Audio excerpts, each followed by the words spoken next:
Bienvenue dans le podcast des leaders holistiques.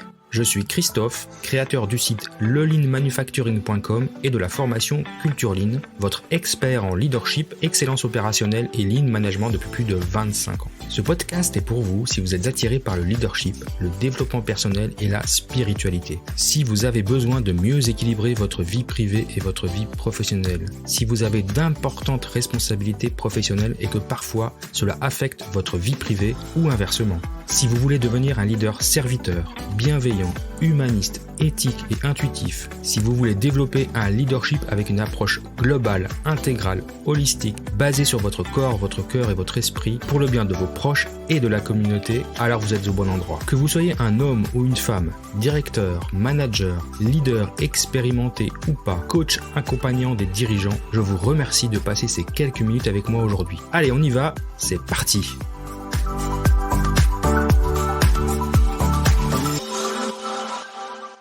Alors bienvenue dans cet épisode du podcast des leaders éclairés et je continue mon challenge J'envoie 2022 avec une contrainte un peu particulière puisque j'enregistre ce podcast les yeux fermés. Alors il est évident que en ayant les yeux fermés, je n'ai pas de notes. J'essaye de pas trop bouger pour être toujours face au micro, voilà. Et je trouve intéressant faire le parallèle avec les yeux fermés sur le sujet que j'ai choisi, c'est de vous parler de l'intuition. Et pourquoi je veux parler de l'intuition ? Parce que c'est quelque chose que moi, en tant que bon ingénieur, cartésien, tout au long de ma vie, l'intuition c'était pas quelque chose que je trouvais très intéressant. Je donnais peu de foi à cela. Je pouvais concevoir qu'il y ait des gens qui étaient intuitifs, mais en tout cas moi c'était pas mon truc quoi. Et puis j'ai eu une expérience avec mon adjointe Eliane, qui se reconnaîtra si elle écoute cet épisode, avec qui j'ai travaillé et collaboré quand j'étais chef de service de la stérilisation centrale, qui est donc une infirmière de formation, qui a donc été mon adjointe pendant plusieurs années, adjointe au chef de service donc, et qui utilisait beaucoup son intuition. Et je sais que quand elle faisait cela, ça me mettait mal à l'aise. Et parfois je pense que j'ai pas été très diplomate avec elle et je m'en excuse parce que toute ma vie j'ai appris et j'ai pratiqué la prise de décision basée sur des faits. On prend des décisions basées sur des faits, c'est comme ça que j'ai appris et voilà, prendre des décisions basées sur son intuition, c'était quelque chose pour moi qui était juste pas possible. Et je me souviens très bien que qu'Eliane faisait souvent cette réflexion, je la sens ou je la sens pas. Et puis moi quand on me dit ça, ça me bloque.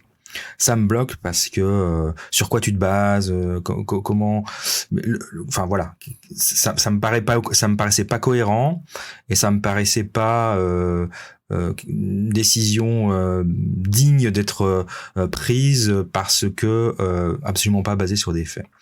Et puis bon, ça c'était il y a quelques années, hein. Et puis j'ai découvert petit à petit les bienfaits de l'intuition.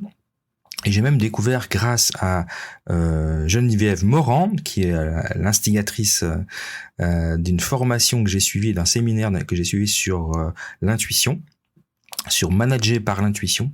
Et donc cette consultante qui s'appelle Victoria Pelé-Reimers, qui est spécialisée dans le management intuitif. Donc Geneviève et Victoria avaient organisé fin août de 2021. Donc elles avaient organisé un séminaire autour de l'intuition. Nous avons été conviés, enfin moi j'ai été convié à participer à ce séminaire parce que je fais partie d'un des cercles résonance que gérait Geneviève. Donc ce sont des cercles où sont réunis des managers, on va dire plutôt cadre supérieur, pour travailler en intelligence collective sur certaines problématiques. De temps en temps, Geneviève organise des séminaires au moins une fois par an. Et là, elle nous avait demandé de participer et d'inviter des personnes justement à participer à ce séminaire. Donc, du coup, il n'y avait pas que des managers pour pouvoir expérimenter l'intuition. Alors, ça se passait dans un arboretum à Aubonne, donc en Suisse, dans le canton de Vaud.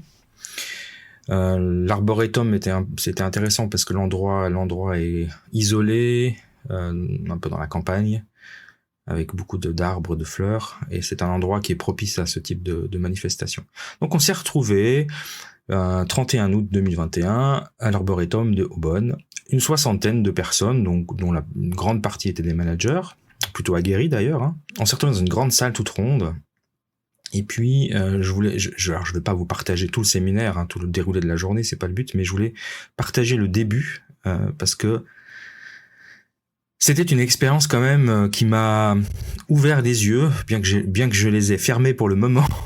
Ça m'a ouvert les yeux sur un certain nombre de choses, sur des idées préconçues que je pouvais avoir. Donc nous étions une soixantaine, et Victoria, qui donc gérait ce séminaire, qui a démarré le séminaire, nous a demandé, donc les 60 personnes étaient assises tout en rond, dans une salle toute ronde, donc tout en rond en formant un grand cercle, nous a demandé de nous lever et de marcher dans cette salle. Donc voilà, on aurait dit des électrons qui marchaient comme ça un peu au hasard, au gré alors pas au gré du vent, mais en tout cas au gré de leurs intentions. Et puis à un moment, elle nous dit voilà, vous arrêtez, et puis vous, la personne qui est la plus proche de vous mettez en paire. Donc je me retrouve avec une personne que je ne connais pas, parce que je connaissais quasiment personne pendant je connaissais très peu de personnes, quelques-unes. Donc je me retrouve avec une personne, avec une femme, un petit peu plus jeune que moi, mais je dirais dans la quarantaine, qui s'appelait Sandra, que je ne connais pas. Et on nous dit, vous ne vous parlez pas, maintenant vous allez vous asseoir l'un en face de l'autre. Donc on se parle pas, on se connaît pas, elle sait pas comment je m'appelle, je ne sais pas comment elle s'appelle. Et on nous demande, tout d'abord, pour l'un, donc on me demande à moi, de fermer les yeux et d'imaginer une situation stressante, oppressante, traumatisante que j'ai vécue. Et on demande donc à la personne en face de moi, donc cette fameuse Sandra que je ne connais pas, de me regarder et de voir un peu les traits de mon visage, quoi. Et puis après, on nous demande de faire la chose inverse. C'est-à-dire que c'est elle qui ferme les yeux, qui imagine une situation, on se parle toujours pas, hein, une situation stressante, oppressante, traumatisante, et moi je la regarde. On se parle pas, toujours pas. Ensuite, on refait le même exercice, mais en imaginant une situation joyeuse, bien heureuse, un endroit où on se sent bien, où on a vécu une belle expérience. Et là, on voit, donc moi j'ai fait l'exercice en fermant les yeux, j'imagine, elle me regarde, puis en inverse, je la regarde et je vois vraiment, mais la différence d'énergie dans la première situation, elle dégageait vraiment une énergie, on voyait le petit nuage au-dessus de sa tête, hein, pour être très clair. Et puis dans le deuxième cas, on voyait une espèce d'énergie positive qui se dégageait d'elle, une espèce évidemment c'était totalement invisible, mais on voyait dans son regard, dans son expression un aura très positif. Donc on se parle toujours pas, et donc on se regarde comme ça. Alors déjà, c'est pour vous dire que c'est quand même un peu gênant, parce que quand on connaît pas des personnes et qu'on doit s'observer et se regarder un peu dans le blanc des yeux, c'est pas facile, pour être très honnête. Donc comme brise-glace, c'est intéressant. Et puis après, donc on s'est toujours pas parlé. Victoria nous demande, donc l'organisatrice nous demande de nous regarder l'un l'autre. Donc on se fixe comme ça, on se regarde dans les yeux, on se dévisage, sans se parler.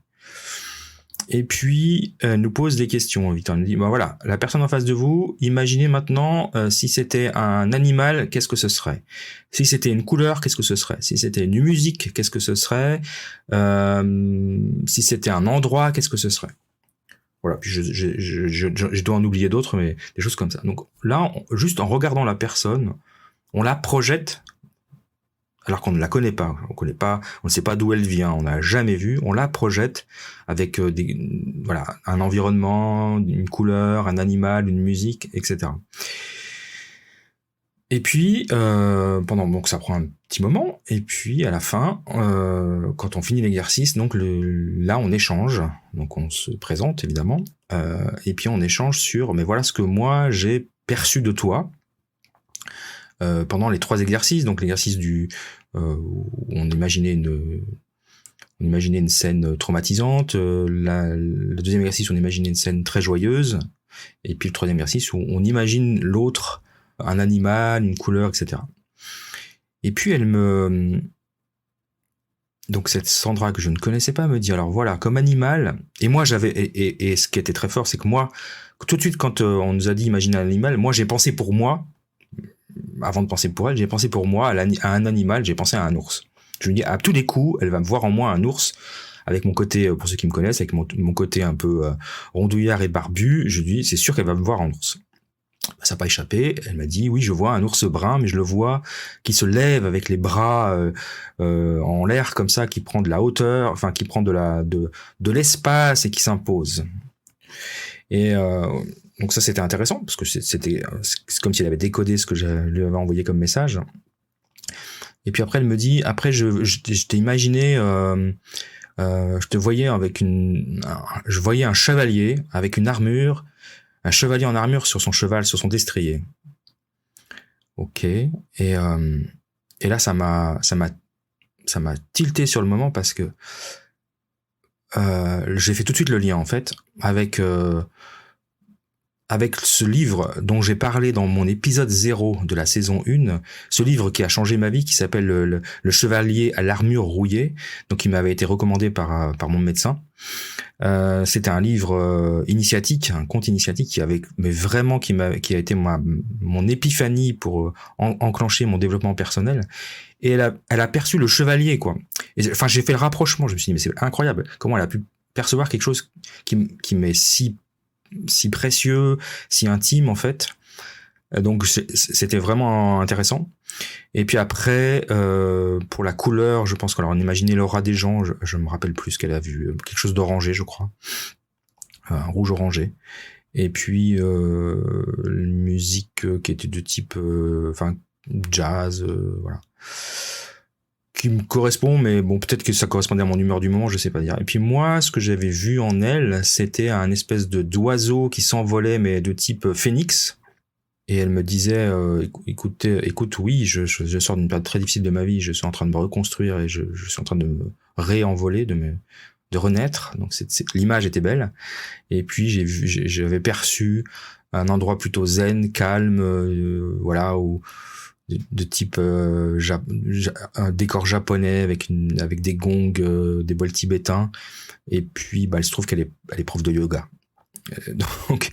Donc voilà, c'était assez rigolo comme expérience, parce que en fait on a utilisé notre intuition pour en observant l'autre alors qu'on ne se connaissait pas, pour essayer de percevoir un peu qui elle est, cette personne. Et puis c'était assez trompeur. Alors vous allez me dire, oui, bon, on aurait pu dire n'importe quoi d'autre. On aurait pu voir un dauphin, puis t'aurais dit que t'aimais bien les dauphins.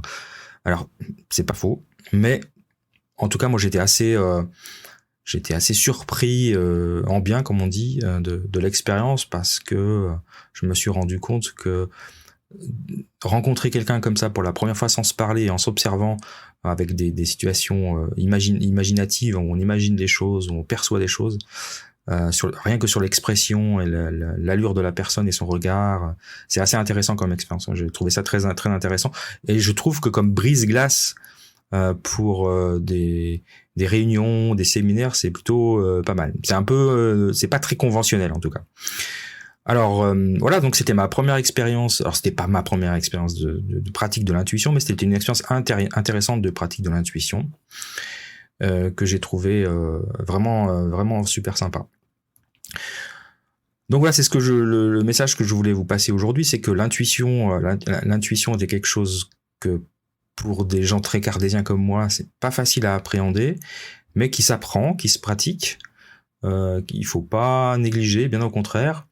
Je pense que je serai amené à faire d'autres podcasts sur ce sujet, et je ne vais pas faire trop long aujourd'hui, donc c'était plutôt pour décrire cette expérience absolument extraordinaire que j'avais vécue ce jour-là. Il y en a eu d'autres d'ailleurs.